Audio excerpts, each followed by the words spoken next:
Voilà, c'est leur religion. En fin de compte, on se dit, il y a quelque chose qui va pas, quoi. Soit c'est le Coran et l'islam qui vous a mis dans cet état, soit c'est vous qui vous êtes mis dans cet état-là, comme, qui n'a aucun rapport avec l'islam et le Coran, quoi.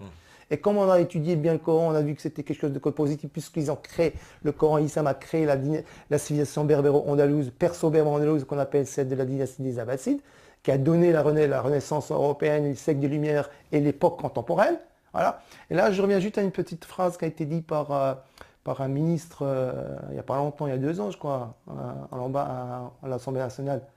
Oui, l'islam, il y a un choc de civilisation avec l'islam, Ah oui, bon, ça, avec la République. c'est à la mode en ce Alors, moment. je ne sais plus qui c'était ce gars-là, mais moi je dirais à ce gars-là, bon, que son ignorance est à l'image même de son pouvoir à l'Assemblée nationale, quoi. Plus il est grand, plus il est ignorant, cette personne.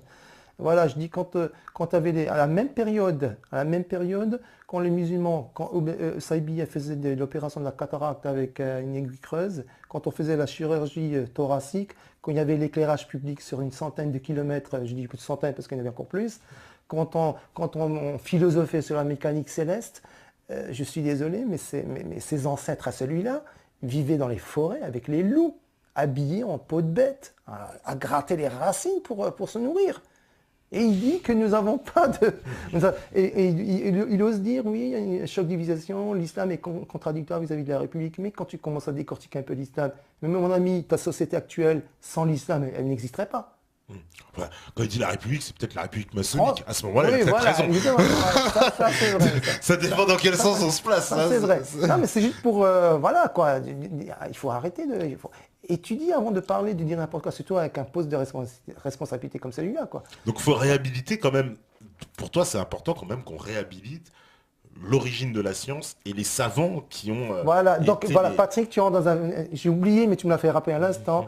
Donc, moi, c'est rendre hommage à ces savants. Et moi, toi, je te pose une question, tu vas me répondre. Est-ce que, par tradition, on donne le nom d'un savant qui a participé à la société humaine? On donne le nom à un éponyme, par exemple, à une rue, à un boulevard, à un institut, à une école, par exemple, à une loi scientifique. Est-ce qu'il y a un nom d'un savant musulman en France, dans ces rues?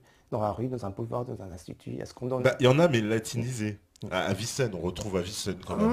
Mais là, je suis pas Il y tout a à fait d'accord. l'hôpital à Vicenne, Oui. si, il y a des hôpitaux. Attends, mais tu sais l'origine de cet hôpital à Vicenne? Ah bah oui, c'est un hôpital musulman. Au Au départ, départ, c'était un c'était hôpital fait pendant les années, quand il y avait une espèce d'arrivage enfin, quand il y avait des des Maghrébins en machins, France, c'était quoi. pour mettre les musulmans, Voilà, soigner les musulmans. Je sais, les au début du Occidentaux ne siècle. voulaient Parce absolument que pas y c'était aller. un hôpital d'indigènes. Voilà, Voilà. un hôpital d'indigènes. Tout Et à comme on fait. voulait faire un hôpital entièrement indigène, on a dit, pourquoi pas donner Un nom indigène.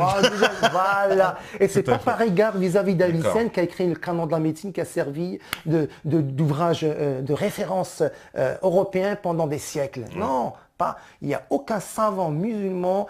Je suis désolé, on donne des rues, par exemple, à l'avenue JFK, John Fitzgerald Kennedy, mais il n'y a pas Ahwal-Izmi. On donne des noms comme à Roosevelt, mais où est...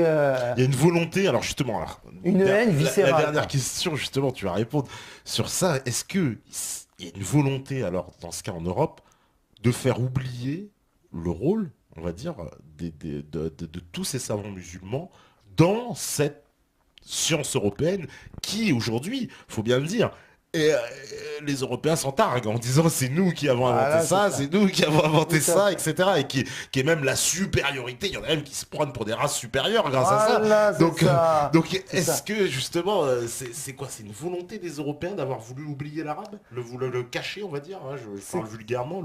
Oui, tout à fait. Vraiment, c'est une volonté. Je vous dis, Patrick, l'islam, il est en contact. Par exemple, la France. La France, c'est la fille aînée de l'Église.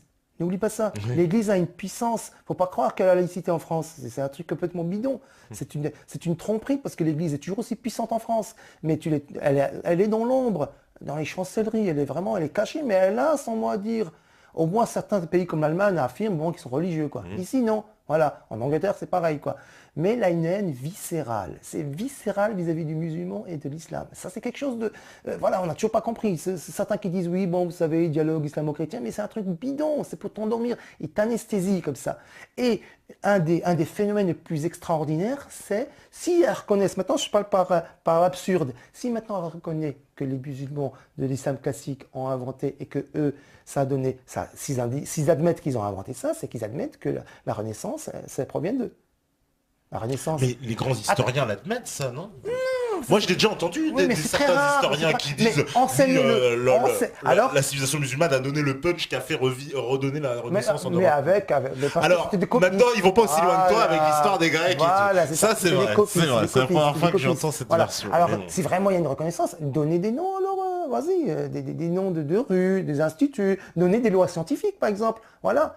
Par exemple, je sais pas moi, la loi Snell, pourquoi tu l'appelles pas loi Lazen ou Omar ibn Khattab, pourquoi tu latinises? Laisse le nom tel qu'il est. Il s'appelle comme ça. Qu'est-ce que tu veux latiniser un mot? Moi, je sais pas, Patrick, ça va être Patrick dans n'importe quelle langue.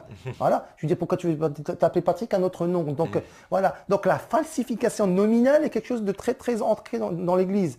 Et donc, si elle reconnaît, donc, je reviens à cet effet, si elle reconnaît que les savants musulmans ont créé la science, et que eux, c'était des plagiaires ou des copistes, c'est reconnaître que la Renaissance ne pouvait pas se faire sans eux. D'accord. Et ensuite, c'est reconnaître qu'il y a des origines, on va dire, musulmanes dans la civilisation européenne. Tout à fait. Et si on reconnaît que justement donc cet apport, on reconnaît la religion islamique comme une religion qui a été révélée. Et c'est des choses qu'on ne veut absolument pas faire parce qu'elle est antinomique par rapport à la pensée ecclésiastique, à la pensée de l'Église.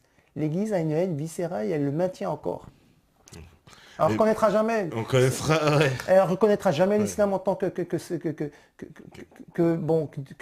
mode de vie, que c'est un mode de vie qui a donné naissance à l'Occident. Voilà, c'est ça. Qui a donné naissance à l'Occident. Et ça, c'est quelque chose... voilà. C'est dur à avaler. Quoi. Ah non, voilà. En tout cas, merci Nas, merci.